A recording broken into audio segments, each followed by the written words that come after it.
Hello friends, फिर से एक नई वीडियो में आपका स्वागत है। और आज जो टॉपिक हम कवर करेंगे वो करेंगे क्वेरी ऑप्टिमाइजेशन। क्योंकि हम एडवांस लेवल पे चल रहे हैं, तो हमने ऑलमोस्ट एडवांस में भी हमने बहुत सारी चीज़ें कवर कर ली हैं। बट अब आज हम जो अब जा रहे हैं, जिस जिस डायरेक्शन में जा रहे हैं, अब वो थोड़ा सा और हाई लेवल है और बहुत ही ज़्यादा हेल्पफुल है। क्योंकि अब लाइक ये इस तरह की चीज़ें आपको मेजरली अब वो कोई नहीं सिखाएगा।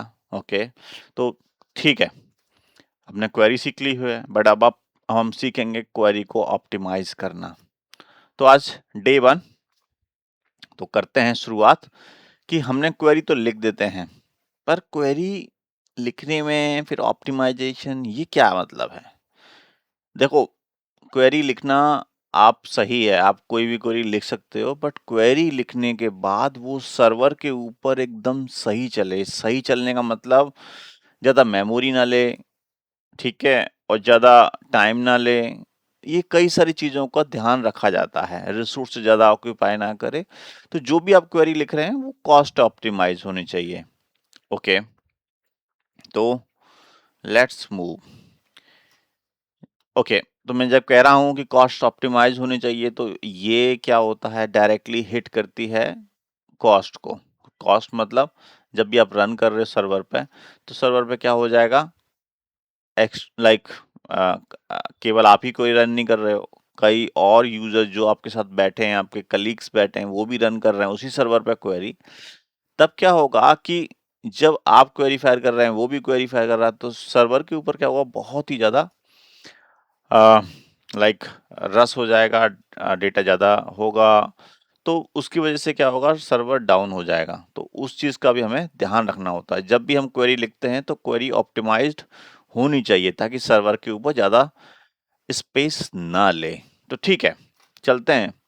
तो इन चीज़ों के लिए हमें क्या-क्या करना चाहिए, क्वेरी के अंदर क्या-क्या चेंजेस होने चाहिए, आपको क्या यूज़ करना चाहिए और क्या यूज़ नहीं करना चाहिए। तो ठीक है, पहली चीज़, अवॉइड एस्ट्रिक। जब भी हम सेलेक्ट एस्ट्रिक फ्रॉम लाइक जो भी करते हैं टेबल में, अगर मैं इधर दिखाता हूँ कि अगर हम जैसे कि यहाँ तो कर रहे हैं, यहाँ पे हम डिफाइन कर रहे हैं फील्ड नेम।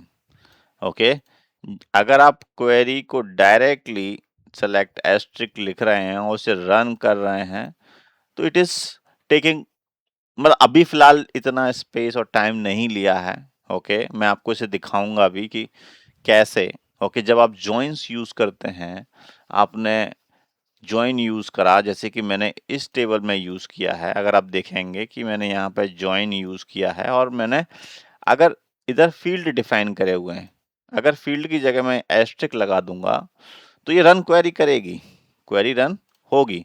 बट ये क्या करेगी, बहुत ही ज्यादा टाइम कंज्यूमिंग और प्लस बहुत ही ज्यादा स्पेस लेगी। ठीक है, तो जब स्पेस लेगी तो क्या होगा, अब इसे समझते हैं कि अगर हम ये जो एस्ट्रिक है, ये जो एस्ट्रिक लगा है, उसकी जगह हम अगर स्पेसिफिक फील्ड जो आपकी जरूरी है, क्योंकि आप एस्ट्रिक लगाने से उसमें अननेसेसरी फील्ड भी आ जाते हैं, तो रादर देन डूइंग के एस्ट्रिक, आप स्पेसिफाई करिए फील्ड नेम, जो जो फील्ड आपको चाहिए। Okay, like employee ID, full name, department, जो भी चीजें, जैसे कि ये तो केवल एक एग्जाम्पल मैं बता रहा हूँ। सेलेक्ट एस्ट्रिक यहाँ पे ऐसे करके लगाते हैं तो कोई इशू नहीं होता है, बट जब जॉइंस में, जैसे कि तो प्रॉब्लम आती है जॉइंस में, केवल वो इसी टेबल के डेटा नहीं फेच फेच करके लाएगा, वो इस टेबल का भी जो जॉइंस, अगर एक जॉइन लगा है तो दो दो टेबल का डेटा निकाल के लेके आएगा, अगर 3 टेबल के जॉइन लगे हैं तो तीनों टेबल का सारा डेटा निकाल के लेके आएगा। तो इससे क्या होगा, आपकी रिड्यूस होगी, सॉरी, अगर एस्ट्रिक यूज करते हैं तो आपका इनपुट आउटपुट बढ़ जाएगा। अब इनपुट आउटपुट क्या होता है भाई साहब, इनपुट आउटपुट तो कंप्यूटर में होता है, यहाँ क्या होता है इसका इनपुट आउटपुट, इनपुट आउटपुट तो हर जगह होता है। ठीक है, अगर हम इधर देखें, अगर आप देखें, ये देखिए, ये कुछ इस तरीके का डायग्राम है हमारा कंप्यूटर का। ये सीपीयू है, ये हार्ड डिस्क है, ये राउटर है, ये स्पीकर है, ये ये रैम है और ये कुछ मतलब ऐसा ही है जिसके अंदर अब देखिए, अब अगर आप कोई भी काम कर रहे हैं या म्यूजिक चल रहा है तो म्यूजिक का डेटा कहाँ पे रैम पे होगा और रैम में कहाँ जाएगा, सीपीयू में प्रोसेस होगा और फिर वो कहाँ पे जाएगा, स्पीकर के पास जाएगा। तो इनपुट हमने दिया, उसे सॉन्ग चलाया, वो इनपुट गया, फिर उसके बाद मेमोरी में गया, तो उसके क्या होगा, बहुत सारी प्रोसेसिंग होगी, ठीक है। हालांकि द SQL सर्वर है, तो यहाँ पे म्यूजिक तो होगा नहीं। क्या होगा, जब भी हम क्वेरी फायर करेंगे वो कहाँ फायर करेंगे, वो होगी डिस्क के अंदर, ठीक है। ये रीडिस्क, सॉरी ये रीडिस्क, यही डिस्क होगी, ठीक है। ये हार्ड डिस्क है, इस डिस्क के अंदर क्वेरी है, ठीक है। हमने रन करी, रन करके कहाँ चली गई, वो मेमोरी के अंदर, मेमोरी के अंदर गई, मेमोरी के अंदर रन होकर के वो सीधे मेमोरी में तो रहेगी नहीं, एग्जीक्यूट कहाँ होगी, सीपीयू के अंदर। सीपीयू के अंदर तो क्या होता है, सीपीयू फिर एक बार नहीं होता है, ये क्या होता है, क्योंकि एस्ट्रिक आपने यूज करा है, मेमोरी के अंदर इतनी स्पेस नहीं है, तो ये क्या होगा, डेटा कुछ डिस्क में रखा जाएगा, कुछ मेमोरी में रखा जाएगा। समझ लीजिए इस तरीके से घर है, ठीक है। घर आप शिफ्ट कर रहे हैं, ठीक है। तो आप घर में जब शिफ्ट कर रहे हैं तो एक तो तरीका, कई तरीके हो सकते हैं, ठीक है। अगर आपने लेट्स सपोज कि आप सामान जा रहा है आपका, तो उसमें एक बार वो सामान लेने आएगा, फिर जाएगा, फिर आएगा, फिर लेने, फिर सामान लेके जाएगा। तो जो डेटा मूवमेंट है, क्योंकि वो डेटा पूरा जाना है, तो डेटा पूरा जाना है तो वो उतनी बार डेटा अदर लेने आएगा, फिर जाएगा, तो उतनी बार क्या होगा, डेटा मेमोरी में जितना बन रहा है उतना बनेगा। फिर अगर जो उस समय कैलकुलेशन करते समय उसको जितना डेटा चाहिए होगा, फिर उठाएगा, फिर जाएगा, फिर उठाएगा, तो उसमें बहुत सारा क्या होता है, ठीक है, रीराउट होता है, मतलब डेटा इधर से उधर घूमता है, ठीक है। कभी इनपुट होता है, फिर आउटपुट होता है, फिर उसके बाद स्टोर होता है, फिर इनपुट होता है, फिर आउटपुट। तो इसमें बहुत सारा डेटा मूवमेंट होता है, ओके, ठीक है। आते हैं लेस मेमोरी, जब आप सर्टेन कुछ ही फील्ड यूज करेंगे तो ज्यादा मेमोरी नहीं लेगा, तो कम मेमोरी लेगा तो डेटा डेफिनेटली आपके एफिशिएंट होगा। इम्प्रूव एग्जीक्यूशन प्लान, अब एग्जीक्यूशन प्लान क्या है, क्या होता है कि आप जब भी SQL क्वेरी रन कर रहे हो SQL सर्वर के ऊपर, ठीक है, तो इसके साथ ये एक SQL ऐसे नहीं काम करता है कि उठाया क्वेरी को डायरेक्ट रख दिया, ठीक है। SQL एक सिस्टमेटिक तरीके से काम करता है। क्या करता है, सिस्टमेटिक तरीके से, कि वो क्या करेगा, जैसे कि मैंने क्वेरी फायर करी, ठीक है, अब मैंने क्वेरी फायर करी, आपको आउटपुट मिल गया, आप कह रहे वाह भाई मेरा काम खत्म हो गया, बस यही तो चाहिए। बट अगर आप बिहाइंड द सीन देखेंगे, जैसे कि मैंने यहाँ पे एग्जीक्यूशन प्लान तो में दिखाया हुआ है, तो देखिए इसके पीछे बहुत सारी चीजें करता है। ये सेलेक्ट करा, फिर से ज्वाइन करा, फिर उसके बाद इंडेक्स सर्च करा, देखिए सर्च भी कर रहा है, इंडेक्स के थ्रू से सर्च कर रहा है, फिर उसे डेटा को वापस दिखा रहा है।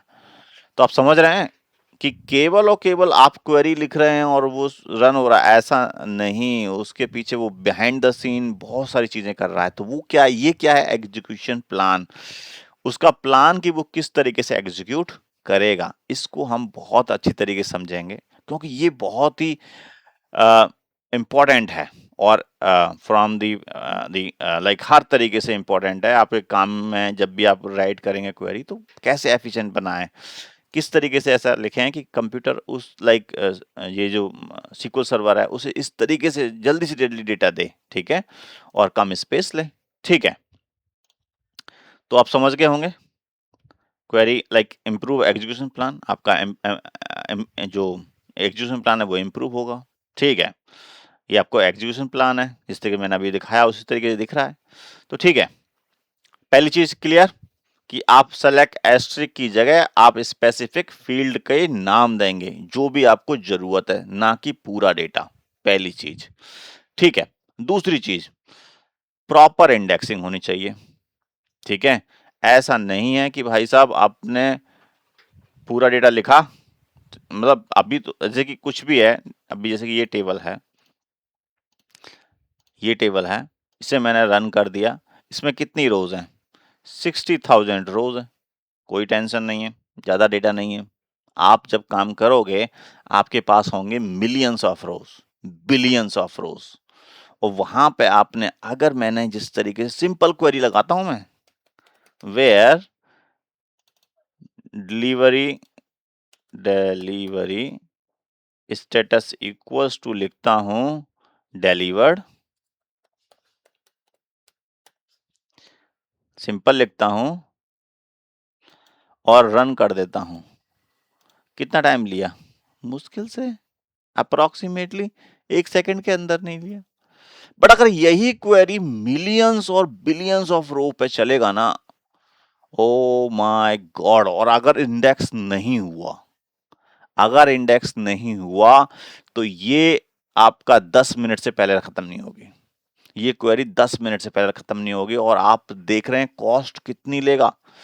अगर आपकी ही क्वेरी 10 मिनट ले लेगी तो कैसे काम चलेगा? तो यस, इस बात का ध्यान रखें जब भी आप क्वेरी लिख रहे हैं, जब भी आप क्वेरी लाइक जो भी टेबल बनाया है उसके ऊपर प्रॉपरली इंडेक्स्ड होनी चाहिए। और ये चीज अगर आप नहीं है, लेट सपोज कि आपने नहीं बनाया, ऑफ कहो मैंने नहीं तो बनाई नहीं है, मैं तो यूज कर सकता हूं। नहीं, आपको अगर चेक करना है, क्योंकि आपके लिए भी है ये बहुत ही बड़ा इश्यूज होते हैं, ठीक है? तो आपके लिए भी है, जब भी आप ये ऐसे नोटिस करें कि इस टेबल पे तो इंडेक्स है ही नहीं है, डू दैट, ओके? या पूछो कि मैं क्या इस पे इंडेक्स लगा सकता हूं। तो ये चीजें आपको कीप इन माइंड कि जब भी आप इस तरीके से यूज कर रहे हैं, तो पहली चीज, अगर इंडेक्स लगाते हैं तो फुल टेबल स्कैन नहीं होगी। फुल टेबल स्कैन क्यों नहीं होगी, मैं बता देता हूं आपको कि लेट सपोज मैं यहाँ पे पेन यूज कर सकता हूं, ठीक है? कैसे कर सकते हैं इससे, मैं कि लेट सपोज आपके पास 100, सॉरी छोड़ो से, एक बुक है लेट सपोज जिसे आप जानते नहीं हो, ठीक है? आपने एक मैथ की आर डी शर्मा ली, ठीक है? और आर डी शर्मा आपको नहीं पता किसी को भी कि भाई, पर हाँ, अब इस आर डी शर्मा में आपसे कहा जाए कि इसमें मुझे डेसिमल वाला चैप्टर निकाल के दिखा दो या ट्रिग्नोमेट्री वाला चैप्टर निकाल के दिखा दो, जिसका अ, तो उस चैप्टर को निकालने के लिए आपको पूरी बुक के पेज एक एक करके ढूंढने पड़ेंगे। अगर सपोज करो वो उस बुक में अगर 500 पेज हैं या 600 पेज हैं, आपको 600 पेज सर्च करोगे वन बाय वन, क्या ये तो नहीं है, क्या ये तो नहीं है? तो ये क्या हुआ, ये क्या हुआ अगर उसके ऊपर इंडेक्स नहीं है? तो अगर उसके हमने पहले पेज पे इंडेक्स डाल दिया कि भाई ये ट्रिग्नोमेट्री का है, ये डेसिमल है, ये ठीक है, जो भी चैप्टर है वो इस मतलब उस पेज पे मिलेगा, तो वो क्या करेगा? जैसे ही उस पर लिखा हुआ है कि इस पेज पे मिलेगा ये वाला चैप्टर, आप डायरेक्टली जंप करेंगे किस वाले पे? पूरी टेबल स्कैन करने की बजाय आप केवल उस पर्टिकुलर पेज पे जंप करेंगे। तो इंडेक्स का आपको बेनिफिट पता पड़ा कि इंडेक्स का हम जब हम यूज करते हैं तो पूरी टेबल स्कैन नहीं होती है, रादर देन वो इंडेक्स को पकड़ करके उस पेज पे पहुंच जाता है, जिससे कि टाइम बचत होता है। जहां पे आपको 500 पेज आपको मैनुअली बैठे थे सर्च करने के लिए, यहाँ पे आपको इंडेक्स मिला, आपने उसे 2 घंटे की बजाय 1 सेकंड में कि भाई ठीक है पकड़ के कर दिया। तो समझ में आ गया कि कब हम हमें इंडेक्स यूज करने चाहिए, ओके? जब भी हम क्वेरी रन कर रहे हैं तो आई होप ये समझ में आया होगा, ठीक है? Avoid function in where clause, जब भी आप कोई भी कंडीशन या क्वेरी लिख रहे हैं तो आप ये नहीं लिखें ईयर हायर डेट, इसे ब्रैकेट में किया इक्वल्स टू 200। इससे मतलब ईयर से क्या निकल के आएगा? ईयर निकल के आएगा। आपके लिए तो इजी है कि भाई साहब कि अब हमारा डेटा क्या निकल के आया कि भाई साहब इस पर्टिकुलर केवल 2024 का डेटा निकल गया। बट बैकएंड में सीक्वल सर्वर ने इसने बहुत सारी चीजें की। उसने क्या करा, पूरी टेबल में उस पर्टिकुलर कॉलम को, हायर डेट को पूरा कन्वर्ट किया ईयर में। ठीक है, जब पूरा, उसमें तो हो सकता है कि कितने साल का डेटा पड़ा हो, 20, 25, 30 साल का डेटा पड़ा, सबको क्या करा, सारी डेट को कन्वर्ट किया ईयर में और फिर उस 2024 को सर्च किया। तो ये तो करना पड़ा इसे, जब इसे हमने लिखा ये फंक्शन कि ईयर ईयर कर दे, पहले कन्वर्ट करें हायर डेट को और फिर उसके 2024 निकाल दें। तो इसकी बजाय, रादर देन ऐसा करने की बजाय, आप ऐसा करो, आप उसे स्पेसिफाई कर दो कि हायर डेट ग्रेटर देन होनी चाहिए और लेस देन ये होनी चाहिए। इससे क्या होगा, उसे ज्यादा मत्था पच्ची नहीं करके वो सीधे जाएगा उस कॉलम पे, हायर डेट पे, और उस डेट की रेंज को सेलेक्ट कर लेगा, पूरी टेबल को नहीं करेगा, केवल फिल्टर आउट कर देगा। पहला डेटा ही पहले फिल्टर आउट करके उतना ही डेटा आपके पास ले आएगा। आपको उसे ना तो फंक्शन लगाने की जरूरत पड़ी पूरे कॉलम पे, ना कुछ लगाने की जरूरत पड़ी, सिंपली गया, फिल्टर लगाया, ले आया डेटा आपके पास। तो अब समझ में आया कि क्यों हम इसे यूज करें।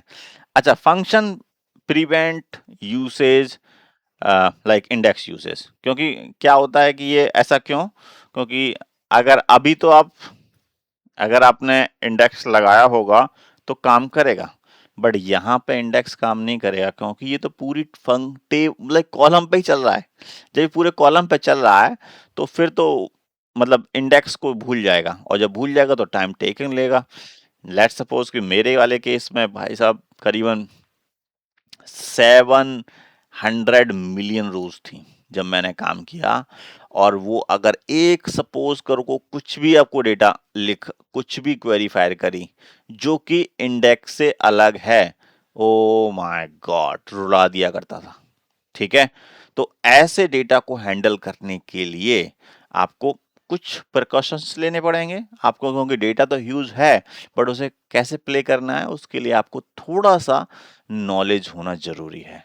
सो आई होप ये चीजें आपको समझ में आई होंगी कि क्या क्या प्रिकॉशंस लेने हैं और कैसे कैसे आपको क्वेरी को ऑप्टिमाइज करना है, क्योंकि ये बहुत ही इंपॉर्टेंट है, ये हर जगह काम आने वाला है आपके लिए। तो इसीलिए ठीक है गाइस, इसको थोड़ा सही तरीके से, मेरा केवल आज ये डे 1 नहीं, मैं इसमें कई सारे डे कवर करूंगा, ताकि आपको, क्योंकि ये सबसे मेन इंपॉर्टेंट है, केवल इधर ही नहीं, हर जगह, लाइक जहां पे डेटाबेस की बात आती है, जहां पे हम लाइक क्वेरीज की बात आती है, तो ये बहुत ज्यादा इंपॉर्टेंट होता है।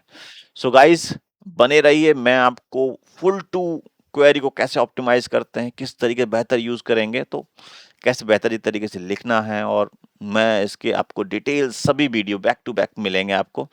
सो गाइस, आई होप ये वीडियो आपको पसंद आया होगा, और अगर आपको पसंद आया तो हिट लाइक, सब्सक्राइब करिए मेरे चैनल को, और मिलते हैं फिर एक नई वीडियो में, तब तक के लिए धन्यवाद।